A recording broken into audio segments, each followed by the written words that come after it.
Welcome to the first episode of the Catharsis Project podcast. My name is Mino Vlahos, and I am the founder and creative director of Catharsis Project. Today's episode is about James Garfield, the President of the United States, who got assassinated, and P Diddy. I was sick this week, and I watched a lot of movies, a lot of TV.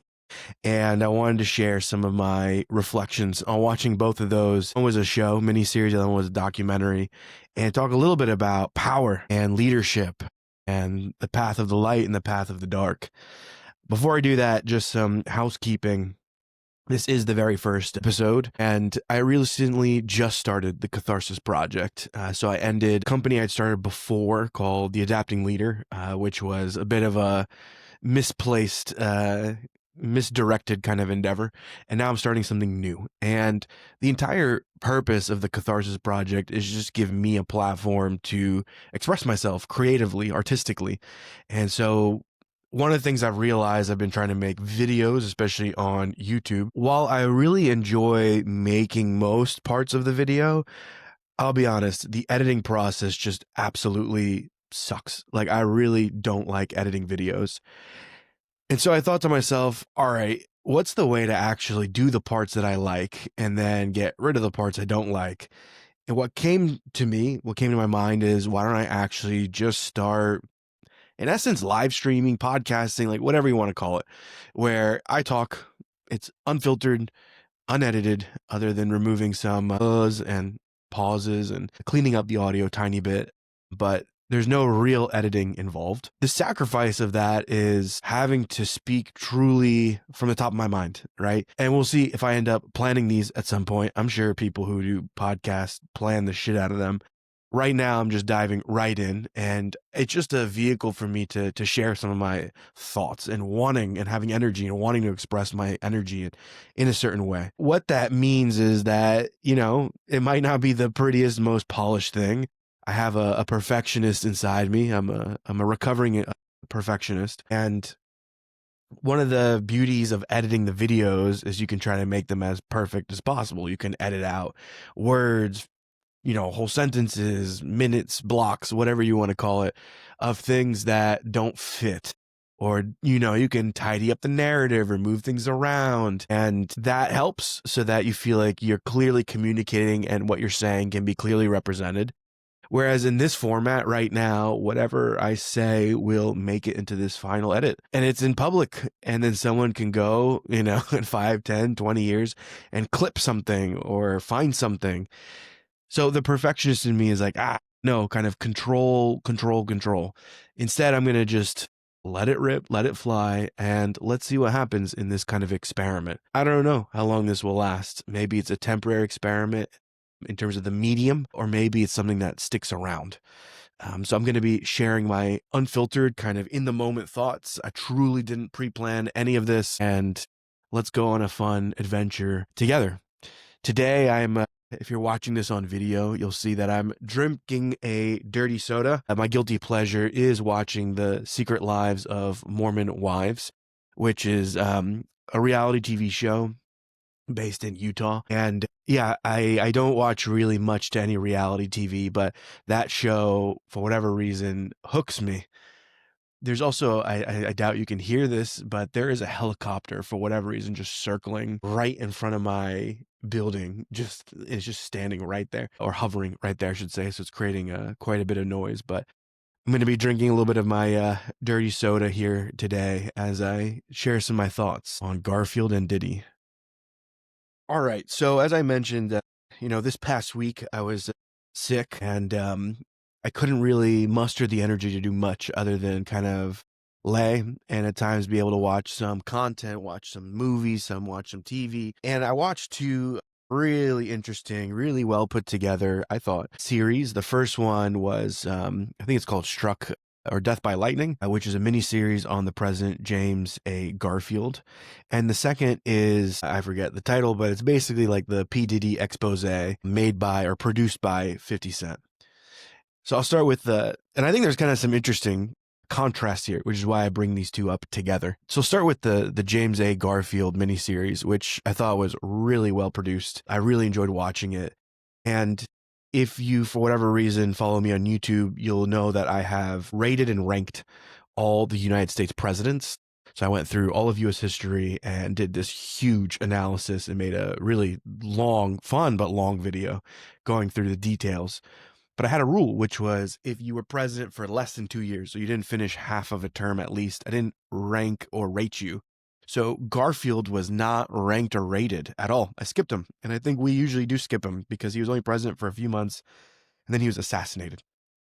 So the miniseries kind of goes through his ascent to the presidency and his assassination.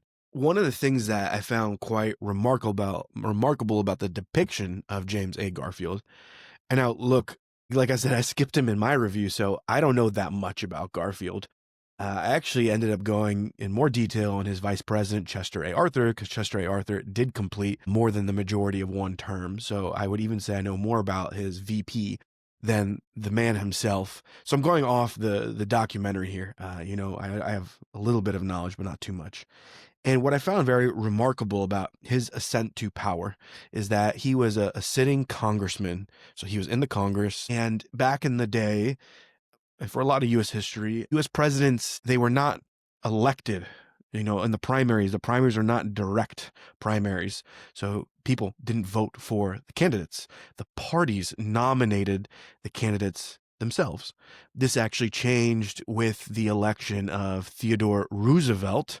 And when he was running for his third term and he formed the Progressive Party, the Bull Moose Party, he was frustrated because the Republican Party was using its machinery to keep him out of the nomination process. So they refused to nominate him for a potential third term. So he took the case that actually people should be allowed to directly elect their representatives. So it was Teddy Roosevelt, who made the case that we should vote in primaries. And it was indeed during that election, which is the election of 19, I believe, that Teddy convinced a large portion of the states to switch their system to direct voting so that me and you, if we wish, can vote for the different parties' candidates. Now, back when James A. Garfield was president, I believe we're talking 1880, I believe is around, I think that was the election year. At that point, they were still nominating candidates through the primary system. So Garfield stands up to actually nominate someone else. And he gives an eloquent speech, as shown in the miniseries.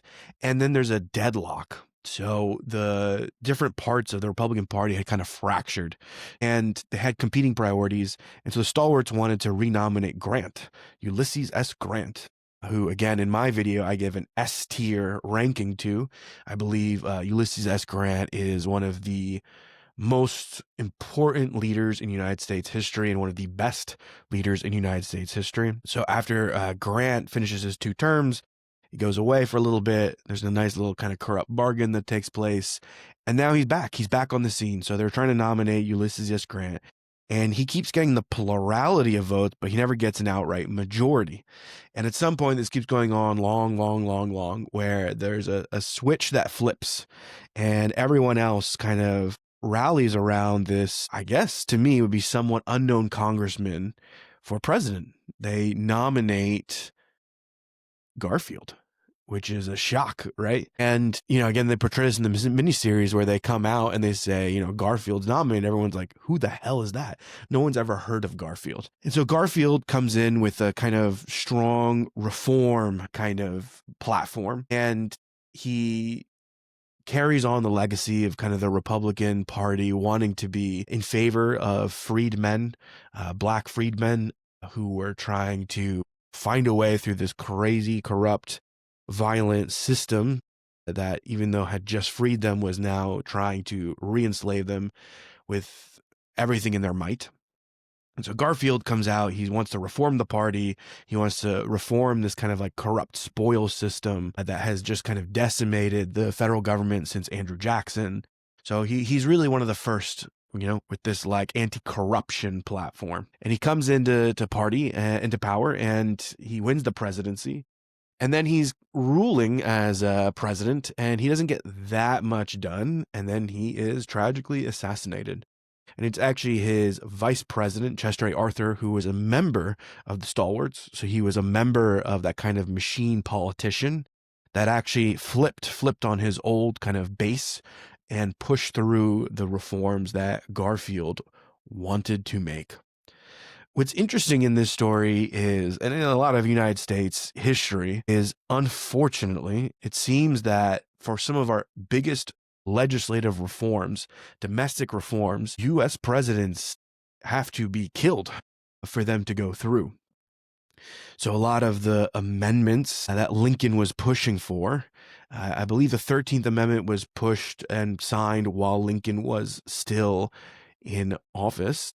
But then I think the 14th and 15th Amendment, if I'm correct, were actually passed after Lincoln was assassinated. So there was a human sacrifice to kind of create the political will to get these things done. Garfield was assassinated, and it was only after that that there was the political will to actually enact this anti-corruption legislation. Then you have JFK, right? So JFK during his presidency was kind of floundering. I rated him as kind of an average leader in my rankings. It's only after JFK's assassination that LBJ, Lyndon Johnson, is able to kind of push through the majority of the civil rights legislation. I think a lot of that is also the skill of LBJ, of course, the skill of Martin Luther King Jr. and the kind of Black empowerment civil rights movement. And also, I think a lot of historians believe that there's something to be said about JFK's assassination kind of creating this emotional current and motivation to actually pass the civil rights legislation. So there's this interesting phenomenon of a human sacrifice when it comes to U.S. presidencies, and then getting pieces of legislation done that arguably are good, great, that are for the liberation of people, for the expansion of freedom, for getting rid of corruption. It seems to be that we have to make a human sacrifice. We have to sacrifice one of our leaders in order to get any kind of reforms done in the United States. A small little pattern there. One of the intriguing things about Garfield's ascent to the presidency is that he did not want to ascend to power. He really seemed like he wanted to turn it down. And it's in the vein of a Roman dictator. So during the days of the Roman Republic, right? Republic, so it's not a democracy, but a republic. During times of crisis, the Senate would vote emergency powers to the consul, and they would become a dictator, I believe, for 1 year at a time to deal with the crisis. And so there's the very famous story of Cincinnatus. I don't know if it's pronounced Cincinnatus in Latin, because they didn't really have, I think they had hard C's, but we call him Cincinnatus, and that's what Cincinnati is named after in Ohio.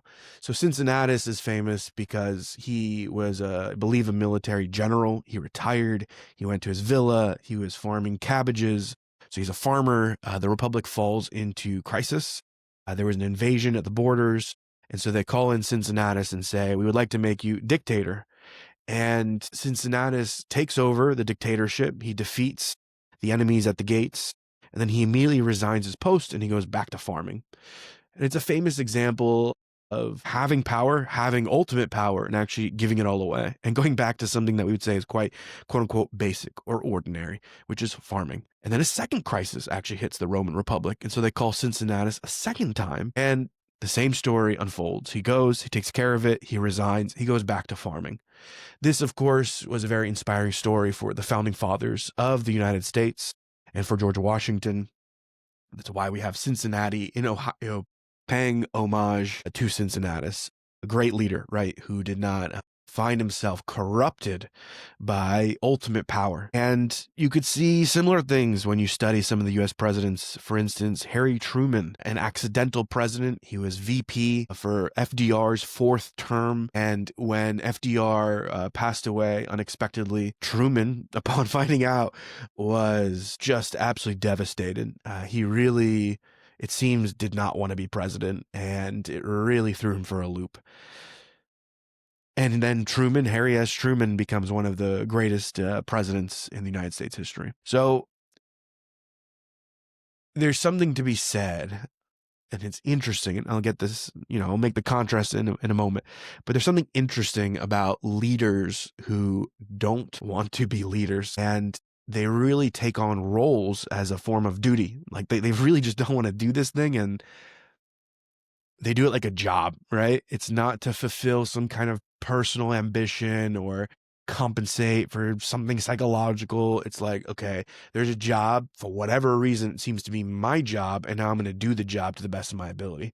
And that's what the miniseries depict of James A. Garfield, is that he really viewed it as a role, as a job, as a duty. And even though he maybe didn't even want it at all and kind of was pushed into this by his party, by the American people who elected him at every turn, he ran a porch campaign. He didn't even leave his front porch. So there's a lot of evidence that, again, I have to probably go read up on him, that he didn't want this seat, and yet he took it, and then he did it to the best of his ability and showed really high integrity. When I did my analysis of US presidents, I went quite deep on what makes a good leader. So I had a certain hypothesis, right? I did a lot of research on creating a framework of different capabilities I should assess. So what are the different things that might be good leadership for presidents? Then at the very end, I did a big regression statistical analysis, and I found that integrity is one of the biggest predictors of great leadership in United States presidential history. So when you have someone like Garfield, like a Truman, like a Lincoln, what you end up having is great personal integrity. Not going to open up the topic of integrity quite yet. We'll see if I open it this episode, this topic, but I'm not going to define integrity in this moment. But let's just say integrity is really, really important. So that's one example, let's say, of acquiring leadership and power is kind of being lifted up, and the wave of life carries you into a certain position, and that's the job and the role that you're asked to do. So now I turn to the documentary I watched, produced by 50 Cent, on the life of Sean Combs, P Diddy. And it's quite explosive, salacious. It stirred a lot of emotion in me, a lot of negative emotion. Holy shit. It was hard to watch. Of course, very entertaining. So there's that part of like, ooh, like all the secrets are coming to light. So it's gripping in that sense, but also really disturbing, because if I have some kind of moral compass or kind of a value set or integrity, I can say that I saw none of it reflected in like almost anyone I saw in that documentary. It was tough to watch. So I'm not going to go into great salacious detail, but in broad strokes, what I noticed is that P Diddy had a lot of, let's call it, psychic wounds growing up. Mommy issues, daddy issues. Like, we could psychoanalyze this for hours, right? But there's a lot of, let's call it, like psychic wounds that he came into this life with, and he inherited, right? So like as a child, I don't blame the child. The child inherited, soul chose to go on a very interesting journey. And from a very young age, P Diddy, Puff Daddy, kind of did everything in his control to amass power, fame, power, money. But it really was, I think, at the core of it, a lot of it was about power and dominance specifically. What is power? So this is one of the topics that I've sat with for a long time, because we don't have a universal definition of power. And it's something I've been very interested in for a while. And as my day job, my day gig is I run a consulting company that is working with CEOs. It's a CEO leadership kind of consulting company. So my whole professional life is dedicated to leadership and, in essence, power. So I've really sat with like, well, what is power? And when I was doing my executive coaching training many years ago, this was in 2016. Holy shit, it's been almost 10 years. No way. Is that true? No, I think I did my training in 2018. Okay. I just had a freak out. So it's going to be 8 years. That's crazy. Okay, time flies. So about 8 years ago, I did my coaching training to become an executive coach. And it's a very beautiful path of like learning a skill set. But the school and training institute I went to, you do so much self-work, so much self-inquiry. You're kind of constantly working on yourself, so you know really the power of great coaching. And at some point, this topic of power came up for me, and something I have been wrestling with and curious about and attracted to my whole life. And so one of my homework assignments was for me to go and define power. Like, what is power? And I remember I spent a long time just kind of researching what the fuck is power. If you look online, at least, there's no unified definition.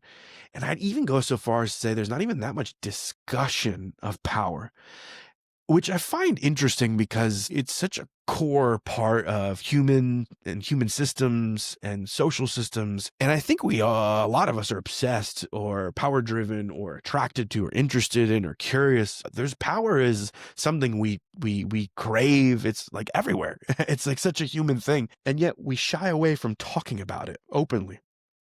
To even admit, yes, I'm attracted to power. It's like if you say that out loud and you say it honestly, it's a bit crass, right? Especially in like upper middle class, what I call the institutionalist kind of class, the upper managerial class. So a lot of the corporate folks, government folks, non-for-profit academia, talking about power seems to be like that's beneath us. Like we don't want to talk about it, even though I think there's large power motivations amongst that population. So what the fuck is power? Why don't we talk about it? Why don't we define it? Why don't we try and figure out like what is this thing? It's kind of moved into the shadows. So instead, the only time we really talk about it is when a really strong character, like a P Diddy, comes and uses a form of power to dominate and crush. And then we say power's bad. It's like this easy moral thing, like power's bad, right? But power is a fact. Power is a part of life. So power. I don't remember what I answered, 8 years ago. I remember that I came to some conclusion that there's a form of inner power and there's a form of outer power. That I couldn't even come up with one definition that encompasses everything. Inner power to me is the ability to essentially use your own energy. So we all have energy in the body. It's kinetic, it's physiological, it's biological. Like we have energy. So this is the kinetic energy that we have. And we're not all created physically equal. So we do have different levels of energy for sure, right? But I believe that power on an inner level and being empowered, right, is like me having the energy to do the things I want in my life and being able to move my energy and utilize my energy. There's some folks that don't cultivate that much energy. So you see them, they're physically probably weak, psychologically a bit needy. There's a bit of this like kind of wanting to take from people around them. Like their legs are shaking. They can't stand on their own 2 feet. Then like in kind of, this is tapping into Reichian psychology, if you're curious. In Reichian psychology, there's kind of certain archetypes, like the one that I have called the masochist, where I have a lot of energy, but I trap my own energy. I'm ashamed of using my own energy and my own creativity, which is why recording something like this in a fucked up way is very, I think, good for me to move my energy and direct it somewhere instead of sitting on it. And then you have folks that I think are more free or directed in their energy, and you see them, they're more active, aggressive, even assertive. So that's one form of power. I think that's really the inner empowerment. And I believe it's beautiful when we're all in contact with our own power, our own energy, and we feel free in that and can express it in healthy and responsible ways. So that's the inner empowerment. And then there's this outer power. And the more I sat with this, the more I really thought it's something about moving things in the outer world, right? So people with great power on the outer world, on one level, you could say it could be a physical thing. So I can move the most, I can pick up a weight and move it. I can pick up a boulder, right? Or have the capacity through organization. I have trucks, right? So if I have more trucks than you, then maybe I have more power. Maybe it's one version of it. one of the best definitions I've seen is from a philosopher named Byung-Chul Han. Byung-Chul Han is a Korean-German philosopher, and he has written some really, really good philosophy books. He's one of the only, I would say, modern philosophers that I've gravitated towards, especially in the last, I don't know, 5, 6, 7 years, whatever it's been. And he has a book on power. His definition of power, paraphrasing loosely, is that power is your ability to see yourself in the other. So let's say I like, dirty sodas, and I'm in a group of friends and I like to see myself reflected in the other. I want to see everyone else drink dirty sodas like the Mormon wives. And so my ability to transfer myself into other people is power. So if I can convince or force other people to drink the same soda, that's a metric of power. So influencers, right, have power because they have found a way to transmit a piece of themselves into a greater audience. Companies who advertise have tremendous power because they're able to see themselves in other people when we choose to buy their products. The Mormon wives, right? I'm drinking the dirty soda, so they have power, you could say, that influenced me. So in the Byung-Chul Han kind of way of understanding power, what we are talking about is probably influence, right? So on the outer world, it's can we influence the world around us? And if we can influence the world around us, then we have outer power. And I would like to believe that there's some kind of correlation between inner power and outer power. I'm not sure. Would love to hear if you have any. If you're, for whatever reason, listening to this and you have thoughts about that, would love to hear your thoughts. Maybe they're completely unrelated, but I'd like to believe there's some connection between the kind of inner energy we have and the outer manifestations that we can bring into this world. Byul-Chung Han and there's other kind of philosophers, management consultants, everyone talks about, well, there's a spectrum of influencing people. On one side of the spectrum is just like real, true influence, right? It's just like I do my thing, and for whatever reason, people want to mimic me. That's like, I'm not even trying. I'm just living my life, and some people are trying to emulate that. So I would say somehow that's like the greatest probably form of power, right? On the other side is coercion. It is, right, which is like, I'm going to use violence to get my way. I'm going to choose violence to kind of extort you into becoming what I wish you to become. And that's the spectrum, right? And somewhere in between, we usually fall, depending on what we're trying to do in life. And this is where, we're not very honest as a society, is we all use power tactics. We all use coercion and manipulation, and we use these force, whether that's raising your voice is a form of trying to essentially exert force and power and threat over someone else, or it's through manipulation and backstabbing, politicking, right? We do this at work constantly. Oh, I'm going to just CC your boss. I'm going to, get you in trouble. I'm going to give you demerits. It happens in our relationships, family, friends. Like we're constantly trying to get our way in these social systems. And oftentimes we are not, perfect Aristotelian, right? Aristotle students using pathos and logos and ethos. Like, nah, like, I don't know. He missed one. Is that under pathos? Like using force, you can dominate people. Like, yes, that is a form of quote unquote persuasion, right? Is you could choose to use coercive force. Now, what's interesting is if you look at both the philosophical lens and the actual data, what is the most enduring form of power is truly influence. Influence. It's basically if you convince the other person that they genuinely want to do something and it's intrinsically motivating to them, then they will stick with it for a very long time. So if I'm just living my life, drinking my dirty soda, and then someone on the street notices me and just starts mimicking me, if they like the activity, then they will end up doing it way, way longer than if I try to convince them or if I try to force them. When we use coercion, when we use a pressure, the moment the pressure disappears, then the behavior disappears. So coercive power constantly has to reinvent itself and kind of reapply itself. And when it's not there, it collapses. It instantly collapses. So look at any coercive system on this planet, and the moment you stop applying kind of coercive pressure to it, it generally collapses. The only kind of exception you could say is learned helplessness. So there is a psychological behavior that we again all kind of participate in called learned helplessness, which is if you try something 10 times and you fail all 10 times, at some point you're going to stop trying, even if the conditions change.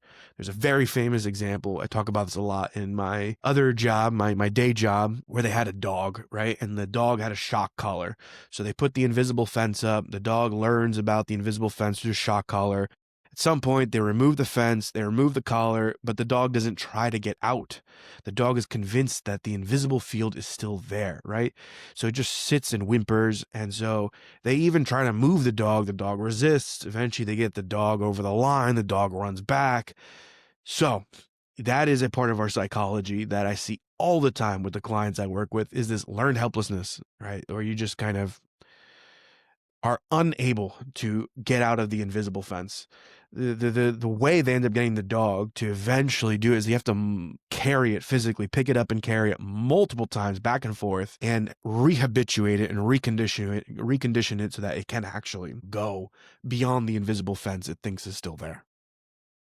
Okay, so we have this learned helplessness, right? That is a facet of being human. But if we put that to the side for a moment, if you stop applying the force, then generally speaking, the system will collapse. It's only a matter of time, right? Because anyone who hasn't been habituated, conditioned into that kind of lifestyle, is going to at some point, if you don't have applied force, it will collapse. This is like where you could argue like Coca-Cola is much more powerful than certain dictators, because Coca-Cola has influenced us all to drink its sodas, right? My dirty soda right now, Coca-Cola, right? I'm drinking Coca-Cola. Why do I pick Coca-Cola over Pepsi? It is pure marketing. It is branding. They got me at some point, probably early in my age. I was probably a kid. I don't know when. It was the people around me, but their advertising has worked on me. I am a lifelong Coca-Cola drinker, and I probably will be. I don't foresee stopping drinking Coca-Cola unless something like crazy, heinous were to happen. I like Coca-Cola, right? All right. So this is not a Coke fucking ad. All right. But they've influenced us to such a level, right, that we willingly want to participate and we do the behaviors and the rituals of Coca-Cola without them putting a gun to my head, right? There's no coercive force to drink Coca-Cola. It's something they've convinced me of, and I wholeheartedly agree and go along with. That's very different than a dictator that has to constantly apply and reapply coercive force to keep people in check. So in some ways, you could say Coca-Cola is more powerful than a dictator. It has enduring influence. All right, that was a really long intro. Now getting back to the P Diddy documentary.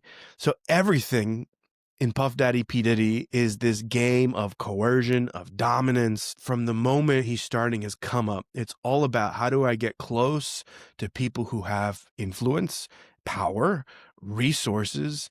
If they have more than me, then essentially he plays out this very Machiavellian game, which is like, I become subservient to you, right? Like I become your serf, I become your apprentice, your errand boy, and then we exchange these favors, right? And so it's the kind of sugar daddy patriarchal model, which is very classic.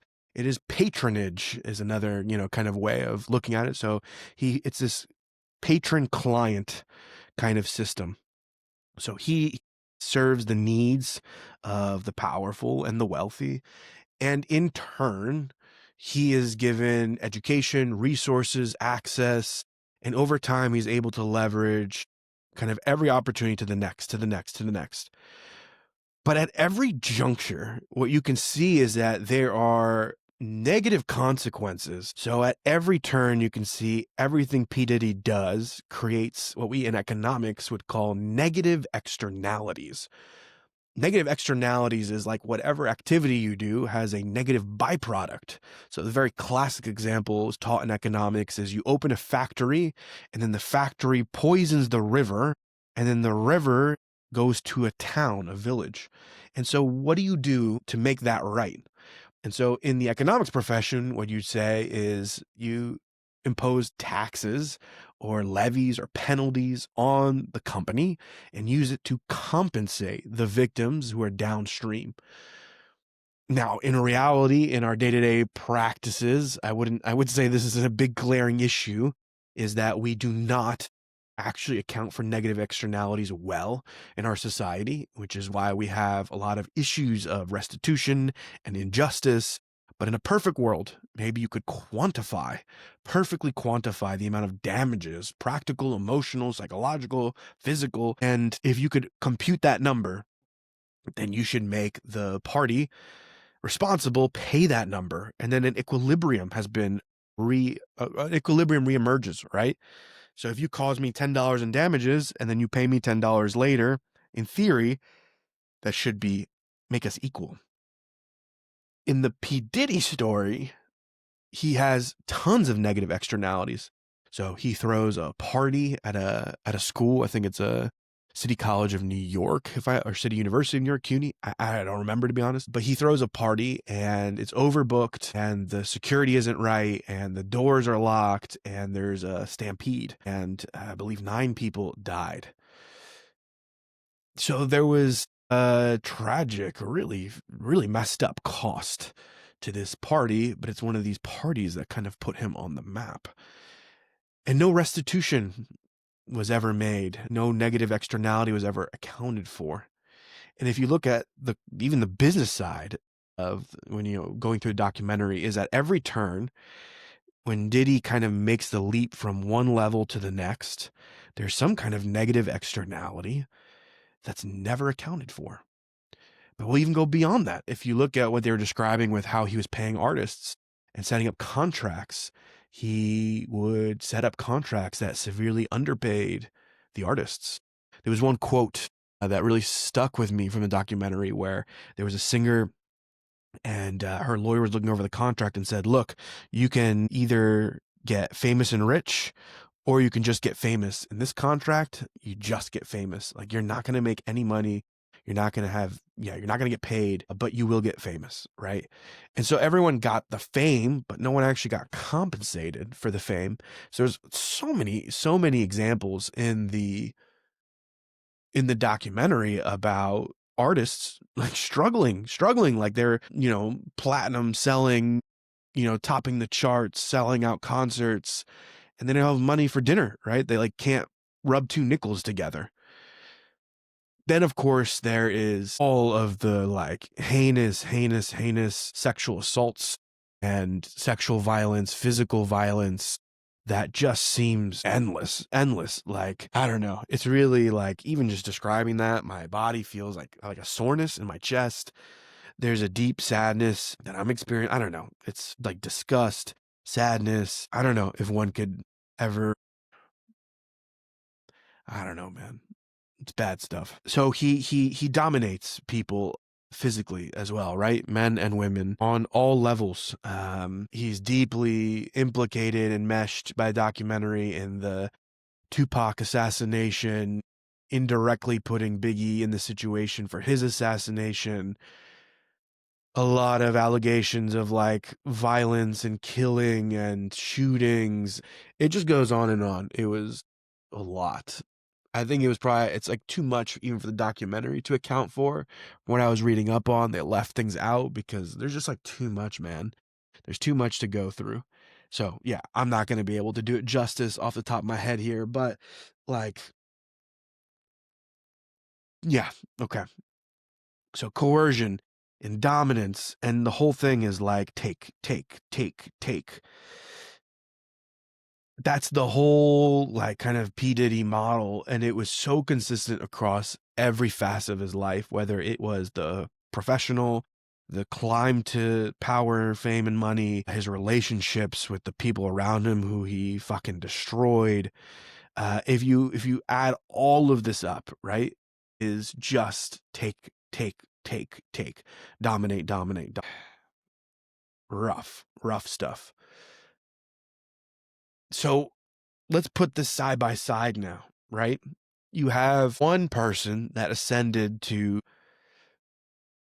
just take. And then you have this other leader, James Garfield, the president of the United States, that was thrust into the position without ever even wanting it, and then is assassinated. And I'm sitting with these two kind of examples, these two pieces of media I watched this week.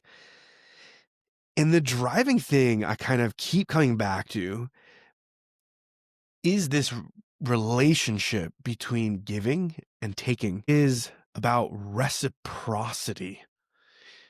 In the P Diddy case, there is zero, like I would say almost zero reciprocity. I guess maybe you could say he made people famous. Although what's the value of that if you can't afford to eat dinner at night or pay your rent? What's the value of that if you're being drugged and sexually assaulted? What's the value of that if you feel so threatened that you can't actually go to the authorities and you feel the system is so corrupted you can't speak openly and honestly without having your life taken? Yeah. So there's a severe imbalance between the give and the take in the P Diddy story. Whereas in the James Garfield story, what you see is a much more reciprocal story.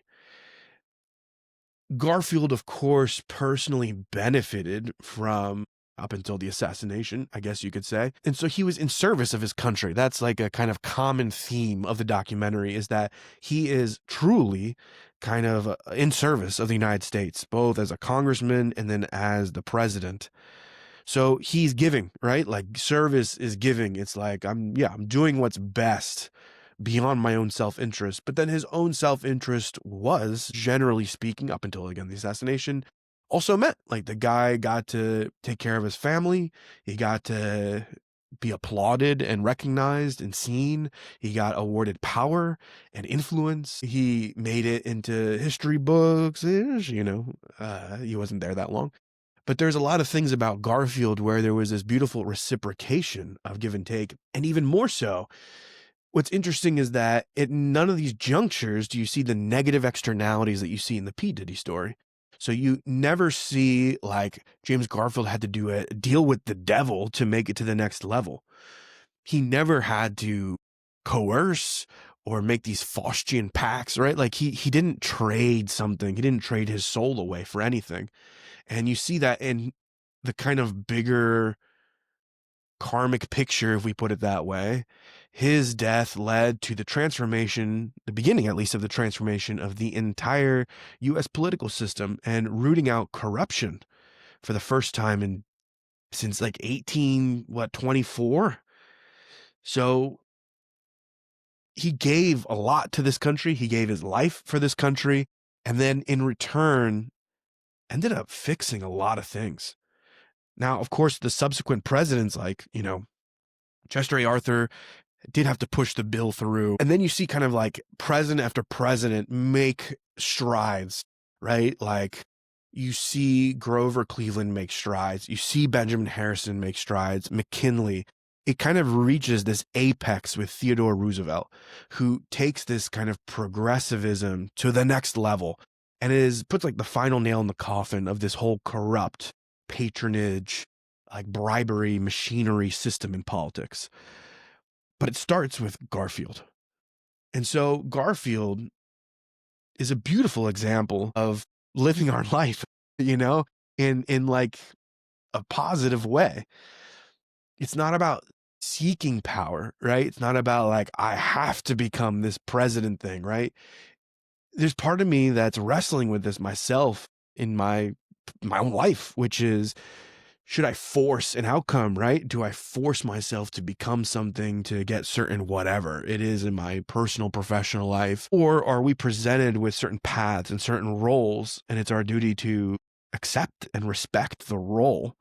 And this thing about like, I want to have control and dominance and influence. If we force our way, the only way to force it is in a violent way. It is the P Diddy approach. And when we move with taking, generally speaking, it's because something's missing on the inside. Something is missing. And nothing we get that's out there is ever going to, as cliche as it is, nothing out there is ever going to plug the hole within. So then we just keep dominating, taking forever and becoming a plunderer, plundering everything and everyone around us. That's never going to solve the inner dilemma.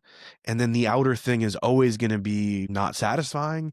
And we're just wreaking just destructive chaos on everything and everyone around us. So it's very destructive. This is why I believe we have free will, is because these are the paths we have in life.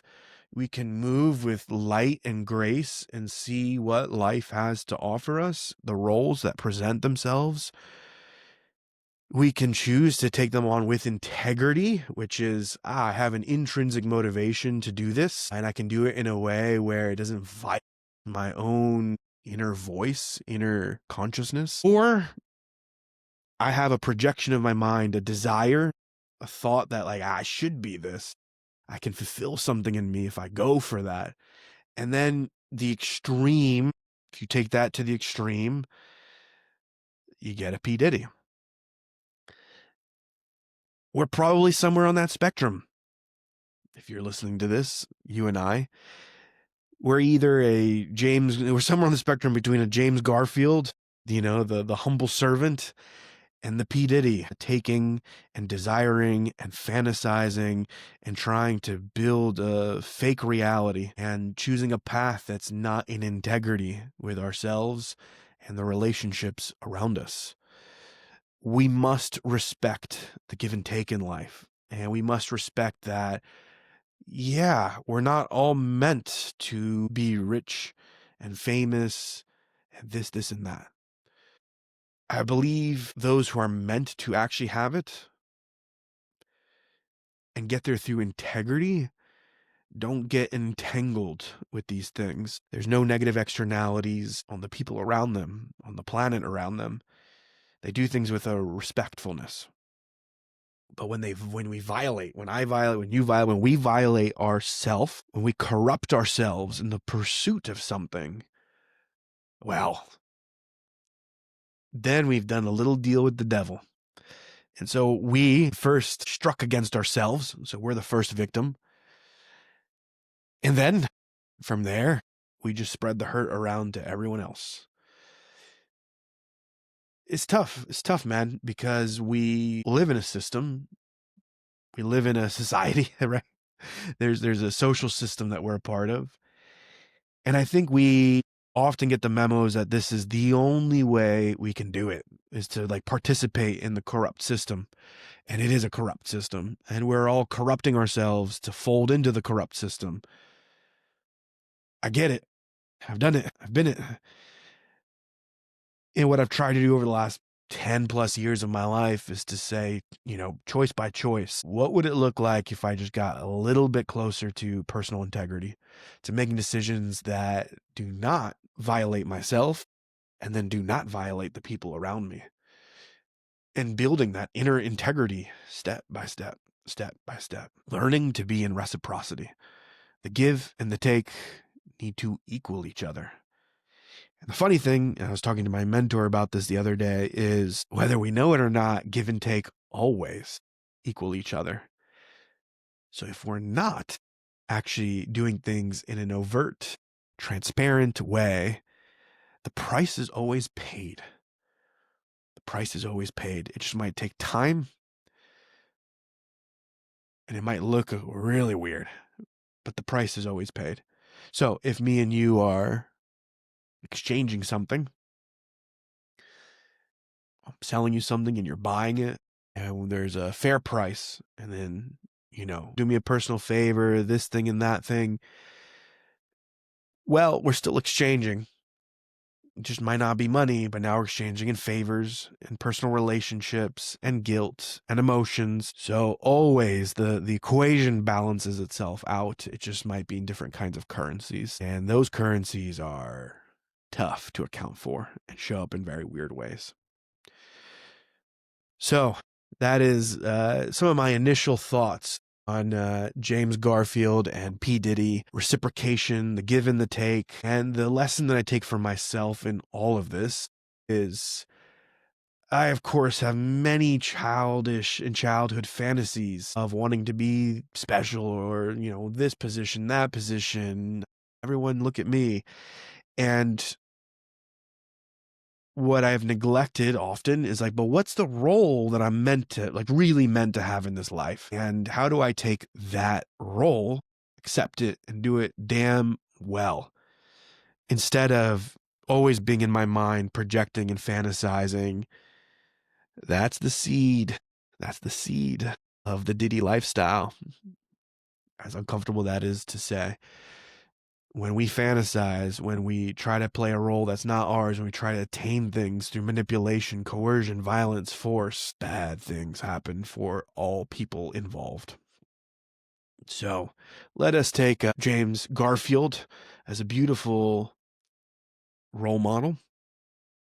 Garfield, who ended up giving his life for something he believed in, for a role that he didn't choose, but he accepted nonetheless, for being hoisted through the power of the people, arguably one of the most populist presidents, you could say, because he really didn't want the role. And he accepted it. He accepted it. And there was,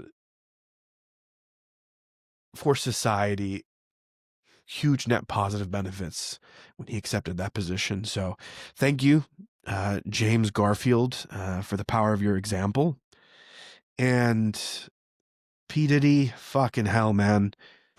There's some thing we can study and understand.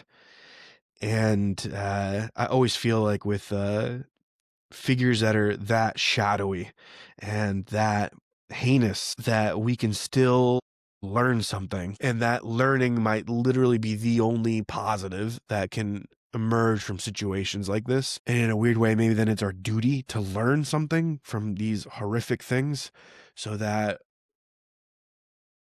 hopefully within us, we can practice just a little bit more integrity. Thank you. If you're listening to this, thank you for listening to this inaugural episode of the Catharsis Project. I feel great. I had a fun time expressing, and that was the whole point of this, and will continue to be the point of this, sharing some thoughts and musings and enjoying the process of creation. So that, I sign off, and I'll see you again soon. Peace and blessings.